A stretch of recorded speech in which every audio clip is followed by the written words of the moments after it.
Have you ever felt a deep connection with nature? Not just admiring a beautiful sunset or a vast landscape, but a real personal bond with a single living thing?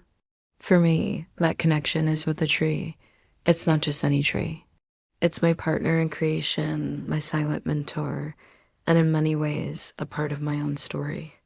This is the story of how an artist and a tree became intertwined, shaping each other over years of quiet understanding. It all started more than a decade ago. I was looking for a new challenge, a new medium that would push the boundaries of my art. I'd worked with clay, with paint, with metal, but I felt a pull towards something more alive. That's when I discovered the art of tree shaping or arbor sculpture. It's an ancient practice, coaxing living trees to grow into specific forms, chairs, ladders, intricate patterns. I was fascinated by the idea of collaborating with nature itself, of creating a piece of living art. I found the perfect sapling in my backyard. It was a young, pliable willow, full of life and potential. I had grand visions, of course. I sketched out elaborate designs, spirals, and arches. I thought I would be the master sculptor, and the tree would simply be my material, like a block of marble. Oh, how wrong I was. In our first few months together, I tried to force it. I'd bend a branch a little too far, and it would resist, threatening to snap. I'd tie a shoot in a direction it didn't want to go, and it would find a way to grow back towards the sun. It was frustrating. I felt like I was failing. I was the artist, the one with the vision. Why wasn't it listening to me? I almost gave up, thinking this living medium was just too stubborn, too unpredictable. But then, one afternoon, sitting under its young leaves, I had a revelation. I was approaching this all wrong. I was trying to control it, to impose my will upon it. But this wasn't a lifeless piece of stone. This was a living, breathing being with its own energy, its own needs, its own reach for the light. That day, I threw away my detailed blueprints. I decided to stop commanding and start listening.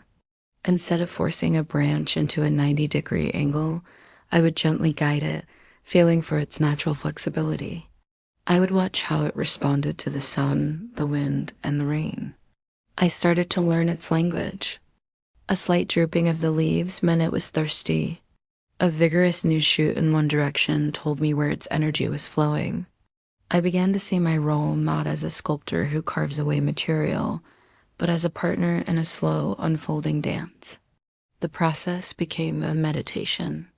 Every morning, I would go out to the tree. I wouldn't start by tying or pruning. I would simply sit with it. I'd run my hands over its bark, feeling its texture change with the seasons.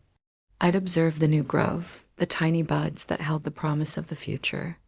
It was in these quiet moments that the real art began to happen. The tree was teaching me patience. In our fast-paced world, we want instant results. But a tree operates on a different timescale, a timescale of seasons and years. It taught me that true growth, both in nature and in art, cannot be rushed. Our relationship evolved from one of control to one of mutual respect. It was a conversation. I would suggest a direction, gently guiding a branch with a soft tie. The tree would respond, either accepting the path or showing me a better, stronger way to grow.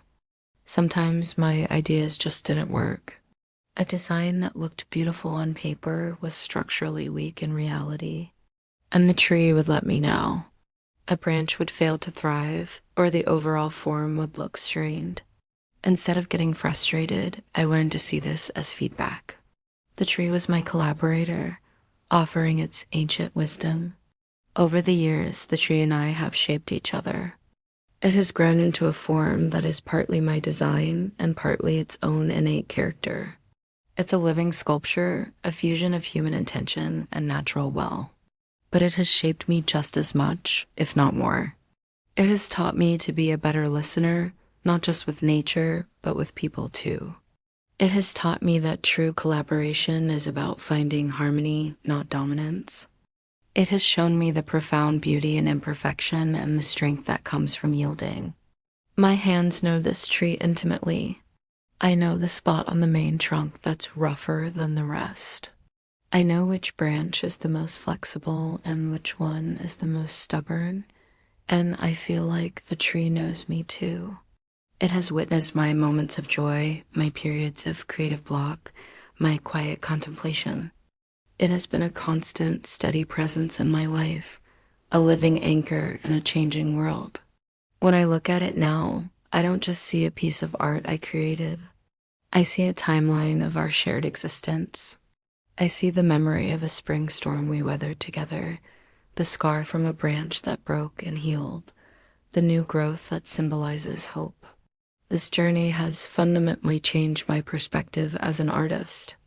I used to believe that art was about making a mark on the world, leaving behind a permanent statement of the self. But now I see it differently. Art can also be about connection, about participating in a process larger than oneself. It's about letting go of the ego and embracing a partnership. The artist doesn't always have to be the loudest voice. Sometimes the most profound art is created when the artist learns to listen to the whisper of a leaf in the wind. The tree is still growing, and so our collaboration continues. I no longer have a final vision for it. The final form is not the point. The point is the process, the ongoing relationship. It will continue to change long after I'm gone, carrying a small piece of our shared story in its very grain. It's a humbling thought, but also a beautiful one. To have been a part of something that will outlive me, something that will continue to reach for the sun, season after season. So next time you see a tree, maybe take a moment. Don't just see it as part of the scenery. See it as a living being with a story. And if you're a creator in any field, maybe ask yourself, are you controlling your medium or are you in conversation with it? Sometimes the greatest breakthroughs come not from forcing our will, but from learning to listen. Thanks for joining me on this journey today. If this story resonated with you, I'd love it if you'd subscribe and join our community. See you next time.